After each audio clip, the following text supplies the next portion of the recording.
Ready. Play. Do that. Okay, so good evening, guys. Jack, Scott, how are we doing? This is a very, very Scottish episode of Talking Tennis tonight. Can you just describe to people, Scott, we'll start with you, how cold it is? Oh, in fact, you're in Manchester, aren't you? I am in Manchester. Yeah, we were just saying before I started recording. Living down in Manchester now and have been for about 6 months now. So I do miss the Scottish cold though. I'm not gonna lie. There's like Oh, something it's just, about, and you know what I really do miss. You know what I really do miss most of all. It's the Scottish tap water. The tap water in yes. Scotland is just and you know the thing is like people here in England, you tell them and they don't quite understand unless they have been to Scotland. They don't understand, and they're like, but Manchester, like, it's probably the best kind of tap water that you can kind of get in England, because we're slightly further north. I'm like, you don't understand. You No, just don't no. understand. You know You'll what I be mean? you'll be getting asked to bring back some Scottish tap water next time you visit home. And I will. I'll Uh, be bringing it all down by the barrels. I'll be bringing it all down by the barrels. But yeah, aside from that, I'm doing well. I'm doing well. Yeah, good. Jack, you've just bought a new flat, and I suppose you're not probably far from me. It's pretty chilly Baltic out there. But you were talking about you had a table full of wine yes last night. So did you have any of the famous tap water this morning just to see away the red wine? Quite a bit, yeah, quite a bit. To be honest, it's pretty cold, but still able to get on court. Actually, Tom, so it's not been awful. It's pretty bad. But if you get some gloves on, kind of play pretty rubbish tennis, then it's not so Yeah, bad. But if you can play yeah. tennis, then who How is cares? Newlands? How is the Newlands courts? Are they surviving the weather? Yeah, they're not that icy, so it's all good. There's a bit of Yeah. frost, but all the hardy kids don't mind playing. So I Nice one. don't Nice. mind. Well, from the club stuff to the professional stuff, and you don't get much, bigger. Well, it depends. It's a matter of opinion. But the Olympic final, and there's been so much narrative about this one. Novak Djokovic, I think, was said to have completed tennis after he won this one. Scott, do you want to kind of set the scene about a little bit for me in terms of what this where this had come from in terms of there's always the GOAT debate, and Nadal and Federer fans can always say, and Andy Murray fans can always say, Novak never ever won the Olympic gold. But he's just off the back of an absolute drubbing from Carlos Alcaraz at Wimbledon just a few weeks prior. So do you want to just set the scene in terms of the narrative going into this one? Yeah, for sure, absolutely. I think what was so interesting about the Olympic final is that you felt that Novak's season up until that point, he hadn't won a title, and then upon reflection, looking back now, the Olympic medal was literally the only title that he won this year. But like looking back to like before the Olympics, I don't know about, like, I thought as a huge Novak Djokovic fan, as I'm a huge fan of Novak. I just didn't know. I didn't know whether or not he could get it done, because this, certainly felt like the last possible chance for him to get it. And I say this, and what? People might be watching this in 3.5 years' time, and he goes and defends his medal at whatever age he'll be then. Who knows? Let's not put it past him. But um, it certainly felt like this is it. Like, this is the last possible chance. He hasn't won a title so far this year. As you say, he's just been beaten by Alcaraz. There was so much pressure on Novak Djokovic to perform. And I think going into this match, going into this final, I was like, I really don't know. I'm not sure if he's going to be able to get it done, because there was just so much pressure on him. And then, yeah, I mean, I can dive into the match, but I don't know, Jack. Did you have similar kind of feelings, vibes, pre-match? Totally, yeah. I kind of want to like to explain how I felt, and I'm sure it was very similar to loads of other people. Very often players will get to the final of tournaments, and you think, oh, they've got a really good chance of winning this tournament. But with Novak, you kind of just expect him to make finals in his sleep. Do you know what I mean? And actually, there was never a sense of like building and building. It's like, oh, he's beat Rafa, who is going to be retiring in a few months. What to do? He's beat Dominic Koepfer. Okay, he beat Matthew Ebden. What to do? He's beat Stefano Tsitsipas for whatever, the 14th time, or whatever it is, 13th time, 12th time, something like that. But you just knew he was beating Steph. He beat Musetti, and you're still like, okay, whatever. He's in the final now. He's just got pumped by Alcaraz. His whole season has been basically not winning titles against the best guys. That's about the lowest you would expect for Novak. So I just didn't think it. I didn't think it was happening. But there was a little bit of me that did sense what obviously happened. That, he might bring his absolute best for this one moment in time, but I didn't really think it would transpire the way it did. I didn't think he would play quite as well as he did, and I still thought Alcaraz would take it in a kind of like third set tie-break thriller. But the level is insane. And you said it there, the pressure. This guy, I think if there was ever a question of who is the best pressure player of all time, I think he showed us right there and then that it's 100% him. Yeah, I mean, I think you're right. I think because of his past, his history in the Olympics, because of the kind of fandom and the folklore around the fact that he hasn't won. He's won these Grand Slams, but he's not won the Olympics, and he doesn't have that Olympic gold medal. But I think, like you guys touched on, going into this when Alcaraz is undoubtedly the favourite, he's actually just won the French Open as well on this court. And he's undoubtedly the favourite. But I think, myself included, just underestimated that, and this is Novak Djokovic we're talking about, but maybe underestimated the drive, the will, just this unstoppable object, just who this was his sole goal. And I just wondered if, Scott, if you want to kind of touch on, his history for anyone who maybe is watching and doesn't really know the backstory with regards to Djokovic and the Olympics, just being that one kind of title he just couldn't get. Yeah, absolutely. I think the reason, I don't know, you could probably dive into it a little bit and try and unpack why Novak, I guess, like struggled to win the Olympic gold medal. And I think, I don't know, like maybe there's a sense of like it is only every 4 years. Do you know what I mean? Like it requires this moment in time for a player to perform at like a ridiculously high level. And like, of course, you're like, well, Novak Djokovic, he's been doing that, and like how is he kind of not like won it up until this point? And then you look at the players that like he's lost to. Of course, he lost to Andy Murray at the 2012 Olympics in the semi-finals there, and that Andy Murray on grass, like in front of a home crowd, that was just like a hotbed of so much energy and angst and everything that Andy brought to that tournament. And obviously, he rode the wave through to the final, beating Federer on the way. I'm sorry, I won't talk about Andy too much, but you're welcome. and then you take him through, and then obviously that wasn't his first Olympics. He had he lost in the semi-finals to Nadal. Is that correct? Right. Yeah, so he got a bronze medal there, right? And then like through to 2016 was first, where he lost to Del Potro, of course, in a very emotional match. And I think for me, that was a match for me where I was like, oh wow, this actually really means a lot to him. Because we can have a conversation about whether or not how important the Olympics is, how important the Olympic Games are in tennis. Do we all, do professional tennis players care about the Olympic Games? And, we can talk about that. But that was a tournament, that was a match that was like, well, for Novak, this matters, because he walked off court after losing to Del Potro in the first round. He was very, very emotional, very, very upset. And then, of course, he lost to Zverev in 2021, delayed from 2020. I remember him being very, very angry in that match. I know that he can get angry, but I just remember a lot of anger in that. I was going to say, he lost the bronze medal match. It was almost like because he'd lost against Zverev, he just didn't. It just didn't even look like he was arsed against. Yeah, I mean, I think it was almost like he'd already got a bronze medal, right? So he didn't. Yeah, he was like, I'm not here for that. Yeah, so I mean, I don't know. He's had the stories, of course, of the Olympics. He's played the Olympics, and like he's been a big part of it, but he just never, until this match, really, been able to get over the line. And I don't know. Yeah, it really did build up this year, because this felt like, biggest rivals are kind of his generation. Biggest rivals are out of the way. He's not contending with Federer anymore. He's not playing Nadal. It's not like he's gonna have to beat Nadal on the clay at the Olympics. He's Andy's out of the way. Andy's not winning this, and so it was really him against the next generation, which it wasn't a given, for sure. It wasn't a given, and he had to obviously show the fuck up.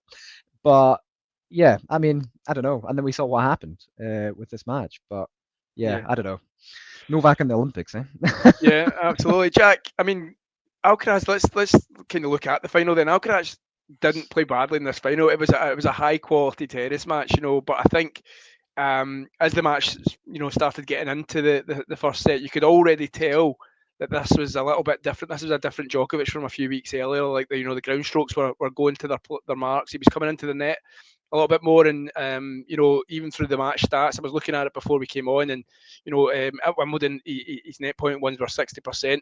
In this match, at the end of the match, he'd won 74% of the times that he'd come in, 20 out of 27 times, and I just wondered if he's maybe taken away some feedback from his team, or just watched the video from Wimbledon and said, I'm going to try a different tactics in this one. I honestly don't think the tactics played a huge part. I would say I think the whole reason that Novak won this match was just he stepped up on the day.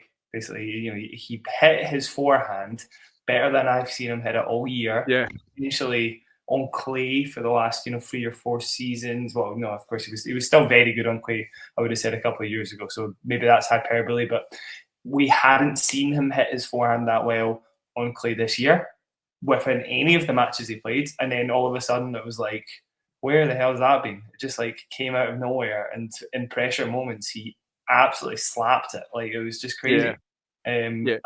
So it got to the tiebreak, and Carlos played the points as well as he could have. And you can watch the tiebreaks back to get a sense of why Novak won this match. He just stepped up and played insanely well in big points. Those were the moments. So maybe he was playing well. Just generally, the baseline was good enough to keep up with Alcaraz, and that was great. But it felt like there was just an instantaneous moment where you could sense him just thinking to himself, "I'm taking this now.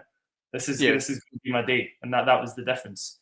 The Tiger stuff, wasn't it? I can remember, there was a point. I think there was 4-4 in the first set, and Alcaraz had the first break point, I think, or one of the first break points at 4-4 in the match on the Djokovic serve, and Djokovic played kind of 2 very loose volleys. I don't know if you remember, and Alcaraz then goes for a lob, and Djokovic just kind of pads it down, puts it away. But Alcaraz had the court to aim from. Djokovic had come into the net. He was in a bit of no man's land, and Alcaraz kind of made the wrong choice there. And you're just thinking, he takes that break point. He's serving for the first set, and it's a whole different story. And I think you're right. You touched on it. It was a match of moments, and that kind of I will not be beaten here because this is my destiny kind of thing from Novak Djokovic. Scott, I went to the 2 tie breaks, so I mean I don't know how much you remember from the match, but as Jack alluded to, Djokovic was just pulling it out of the air and just smacking away that forehand, wasn't he? Yeah, I mean, I think, I don't know if you guys agree, but I think Novak needed to win this match in straight sets. I don't know if he would have been able to win it if Carlos taken the first set. I don't know. I'm not sure, but for me, I felt like it was I almost describe it like it wasn't like it wasn't a tidal wave of momentum because it was 2 tie breaks. Do you know what I mean? It wasn't like he absolutely like dominated the entire match. It was a very, very close, but it was just a consistent, just steady, just Novak until he finally fell over the line. And I don't know if he would have been capable of beating Alcaraz if it had went to 3 sets. I don't know, but for me, it just felt like just a gradual finality of Novak's kind of career almost. And I know, we've still got, another year, another 2 years, 3 years, maybe of Novak. Especially with Andy as coach. Especially with Andy as coach, of course. I could talk, we could record an entire episode talking about that. But I mean, I don't know. It just felt like, for me, it felt like him kind of finally falling over the line. Very aggressively, playing very, very aggressive tennis, as Jack pointed out. But it was just, I don't know. I think when he won the first set, I was pretty convinced he had it. I don't know. Yeah. But I mean, it's such a close match for straight sets. It didn't feel like straight sets, but no, it didn't. I mean, there was no break. Jack, I mean, just finishing off with the first set tiebreak. I don't know if you again remember. I did have a quick look at the highlights before we came on here, and the actual the actual set point. Alcaraz had tried to play a drop shot and left it very bouncy and almost kind of gave up the shot. Djokovic then gets to the ball, puts it down, and it's almost a passing winner from Alcaraz, but Djokovic managed to do a stretch and a great volley to actually take that first set. And I just wonder, these kind of big moments, the crowd is always playing a big part. He's had a love-hate relationship with the French crowd in the past, past champion, but at the same time, he likes to give it a bit back to the Frenchies. Alcaraz, you would think, would be the more popular one because he's just won the event, or the French Open a couple of months before. But it just seemed by watching it back there that I could see the crowd. There's people jumping up in front when he wins that first set, and I just wonder if maybe there's people in the ground, or if it was just mainly his team who were thinking, this is your time, this is your moment. I think it helped. I think it probably did help. If we talk about moments and Novak just stepping up, for me, I'm putting tactics aside, and I just think he took the moments so much better than. He's just so motivated, and that's always been Novak. If he's motivated, he'll probably win tournaments, and he had as much motivation as he needed in this tournament, and that's why he stepped up. I think honestly, that's probably what it comes down to. And if the crowd are behind you, kind of spurring you on, that might make all the difference, genuinely. And I think the crowd probably were backing Novak, maybe a little bit with his backstory, and I think with the French, I feel like a lot of the time they don't go for the guy, but they go for the underdog generally. They'll maybe support them a bit more. To be honest, I can't really figure out the French sometimes. I don't know for sure. But I also, in my head, I was like, well, do they really kind of love Alcaraz? They never really took to Rafa that much. It almost feels like, the kind of gritty Spaniards is maybe the antithesis of the French kind of play style. And I just wonder if they really kind of took to Alcaraz, because they didn't take to Rafa. I feel like maybe they just didn't support Alcaraz that much. That's my feeling. Maybe. I wonder, Scott, I was going to ask you, do you think that, I know Jack's very much firmly of this was his destiny, he was not going to be beaten in this match, but I just wondered, Alcaraz went through a couple of spells in both tie breaks where, he couldn't. He had two terrible volleys, if I remember, and I just wondered if there was experience and Djokovic's years playing it here with the big moment. We know that Alcaraz has frozen that stage before. I know he's a lot more experienced now, but if you remember the cramps a couple of years ago, and I just wondered if Djokovic's experience in these moments in the tie break it kind of helped him through that.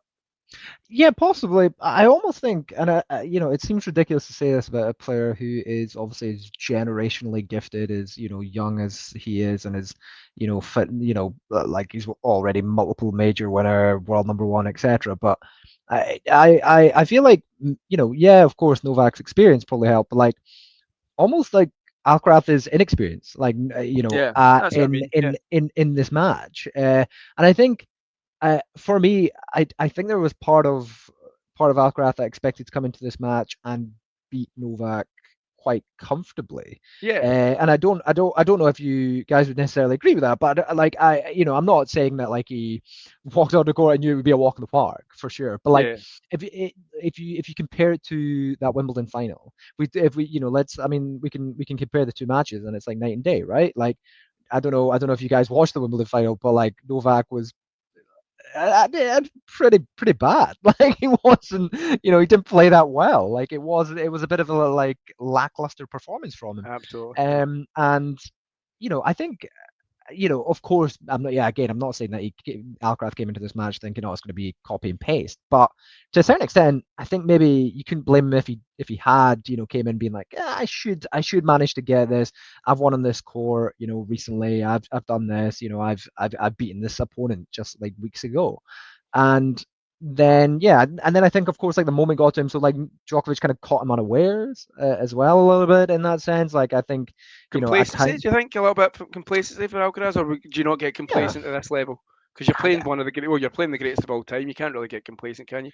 Yeah, maybe not necessarily, but I don't know. I'm not sure. Jack, do you have thoughts on that? I don't know. I'm not Yeah, I don't think he came in. I know what you mean. I definitely think he thought, if you come in with the kind of same, exactly the same playbook, of course, because changing surfaces makes such a big difference. But I'm sure he thought, coming in, playing the same level, he should get the win probably. But I don't think that makes a difference to the performance. I think basically exactly what Tom was saying there. You're playing the greatest of all time. You're not going to drop the ball on that. None of the teams have done that. I'm sure he still came in completely respecting Novak's level, and expecting him to play his best. So I doubt that made a difference. I think I love the kind of narrative, the almost fairy tale sound of this was a moment of magic, just like in a couple of points, because it kind of was. I mean, it kind of was. I've not seen him. This was my most interesting match of the year because of that. The stakes were just so high, like could not have been higher for Novak, literally. And he came up with just insane shots, like shots that I would not have expected him to make given the season. Yeah, it's also just, and of course you can get back into the match itself in a minute if you want to, but like just reflection wise, looking back at it, it was the only title Novak won this season, and it was the only title that mattered for him, and that is just like because of that, this match takes on for me like this kind of, as you say, Jack, like kind of like mystical kind of vibe about it, right? Like he needed, like beyond anything else, for this day to work out for him. For the good of his career, right? Otherwise, this would have been hanging over his head for, the next 4 years of his career, potentially, if he was even going to make it, if he even makes it to the next Olympic Games. This would have always been a question of, can he really be the greatest? It's almost like his Messi moment in football, not to bring to football, but Messi had this at the World Cup and, had to win it with effectively going to be his last World Cup with Argentina, or it would always be hanging over his legacy. And it's almost like Novak had this in the tennis sense. Yeah, like, I actually think, if we do make the football comparison, there was magic in that match. It was such a good match, that football match. Like, it was great. And again, the level was just so high, and Messi did actually step up and deliver when he needs to. There's a lot of similarities there for sure. Yeah. And talk to me a little bit about the quality of this tennis match then, in terms of like, we were getting a little bit of a digging about actually picking this one because I think us three had chosen it. But I just remember it being of high quality. As I said at the start of the show, Alcaraz didn't really play badly here. You can't really look at this, and we will go into the fact that I did think that this defeat did leave a bit of a hangover on Alcaraz for much of the rest of the season.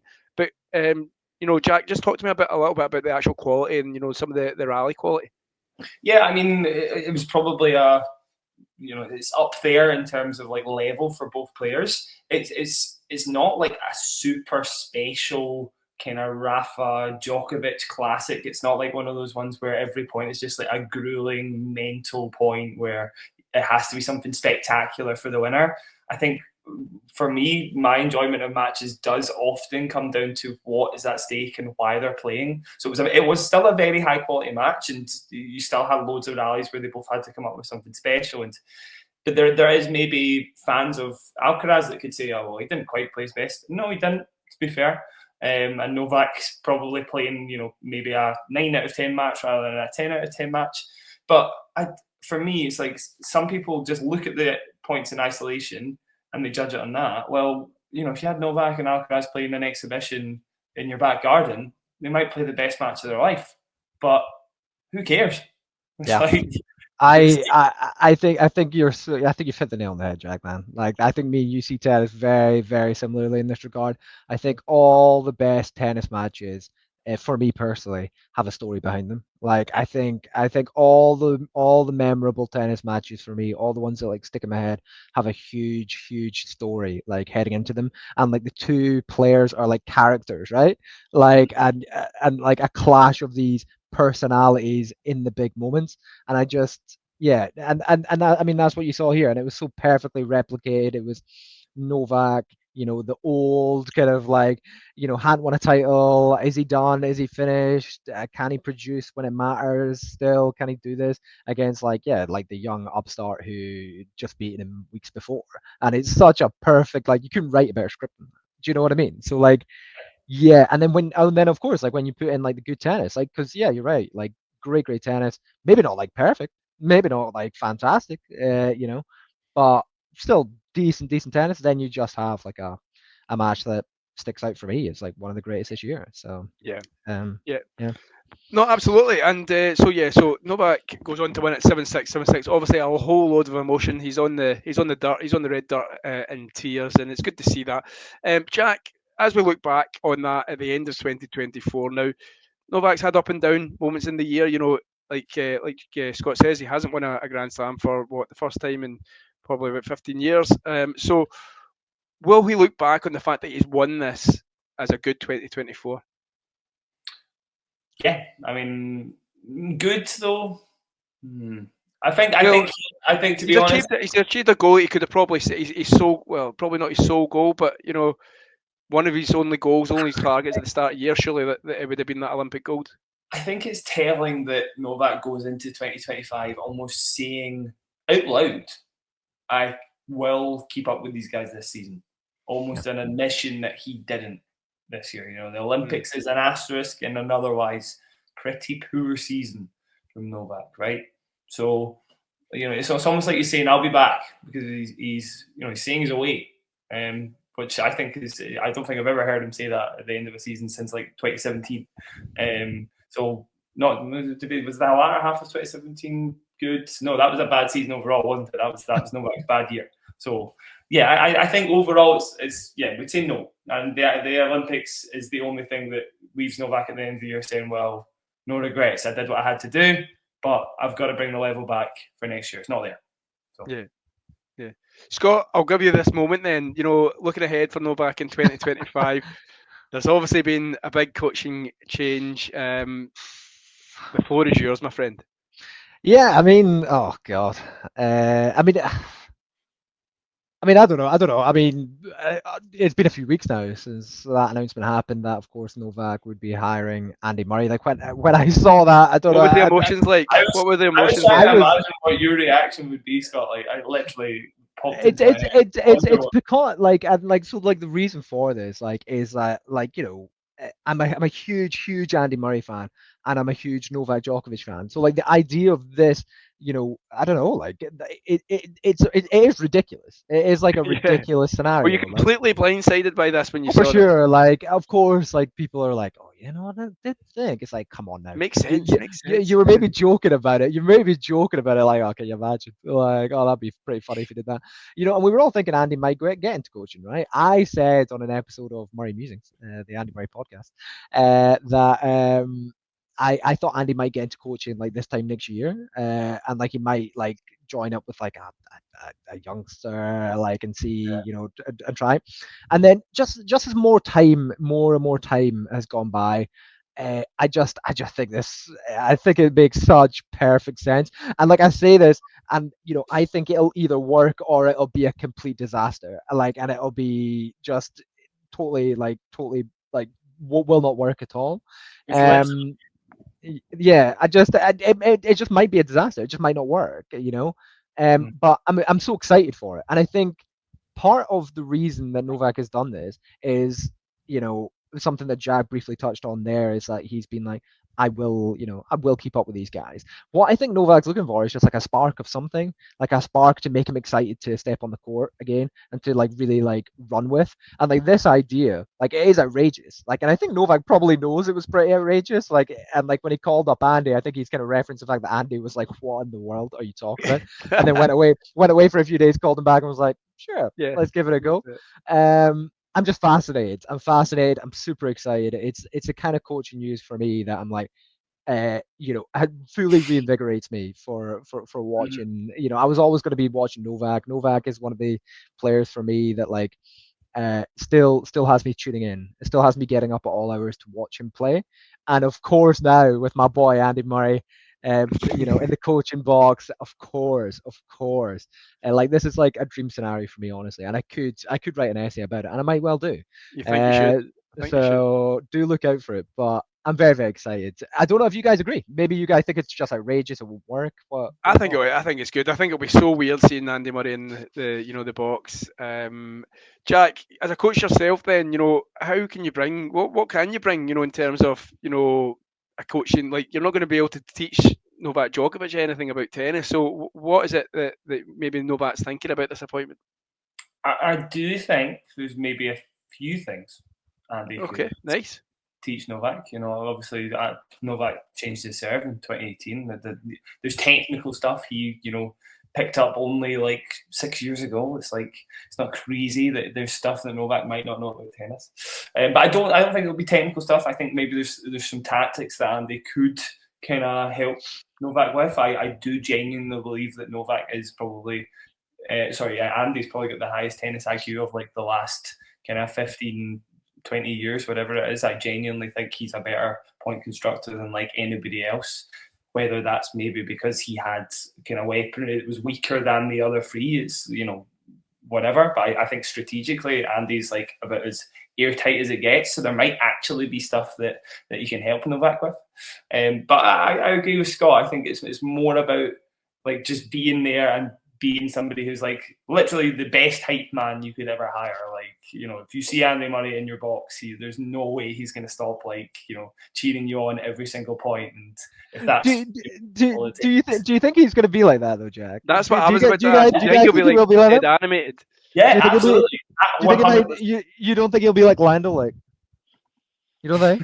No, there won't be any land on this. I think Andy will be like pumped up the entire time. We've seen him in Davis Cup matches, anything where it involves Britain playing. Yeah. He is in the sidelines like going crazy all the time. Yeah. He'll be like, yeah, exactly. He'll be giving the fist bump right in front of the eyes. a little note on just like the absurdity of it. Like, I think this is literally the second best job that we could ever have asked Andy to do, or him playing doubles. I think there was always that little thought that maybe he's going to have a doubles career. Besides that, I had thought, he's not going to do doubles. So what would I want him to do? What would be the dream job? And I did think, coaching. I want to coach a player. I never thought it would be Novak. Novak would have been my first choice had I thought that was even on the cards. I just didn't think it was on the cards. I didn't think it was possible, and here we are. It's going to be fun to watch this in 2025, and I can't wait for it. Let's go back to the final. I touched on it earlier on, Scott, about Carlitos. After it, I think he had, without looking, I think he had defeats to Gilman Fils. Who else? Thomas Mahatch. He lost in the US Open, didn't he? Bodic van de Zandschulp.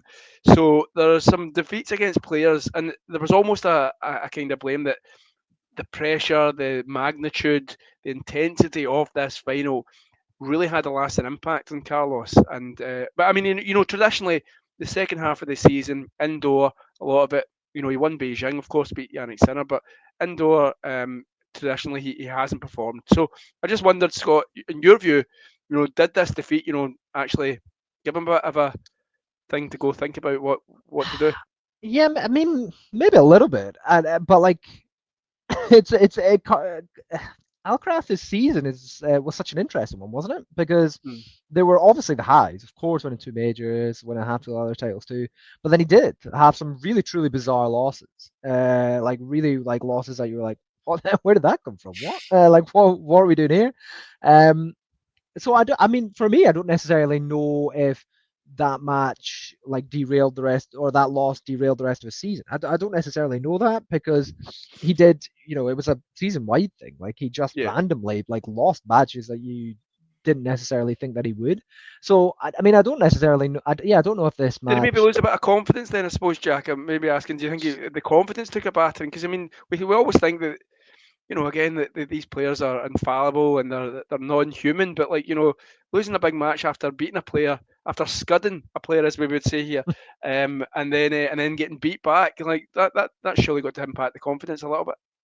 Yeah. I mean, I think the hangover probably lasted those 2 tournaments. In fairness to Carlos, it's like the Monfils loss was absolutely bizarre, and that was probably wholly to do with the Olympics. And then the US Open one was also bizarre, so probably to do with the Olympics. But then after that, we had the indoor season. I don't think Novak, Alcaraz even has had a great indoor season thus far in his career. So some of those losses absolutely make sense. Humbert slaps the ball. Zverev, big massive serve. It's like better server than Alcaraz. They're not crazy losses. Match-act pretty similar as well, even though it's an outdoor hard. But then you also had an insane level at Beijing where he beat Sinner. I thought that is probably going to be the match that. Well, we'll see. Maybe you can edit that out, John, if that's.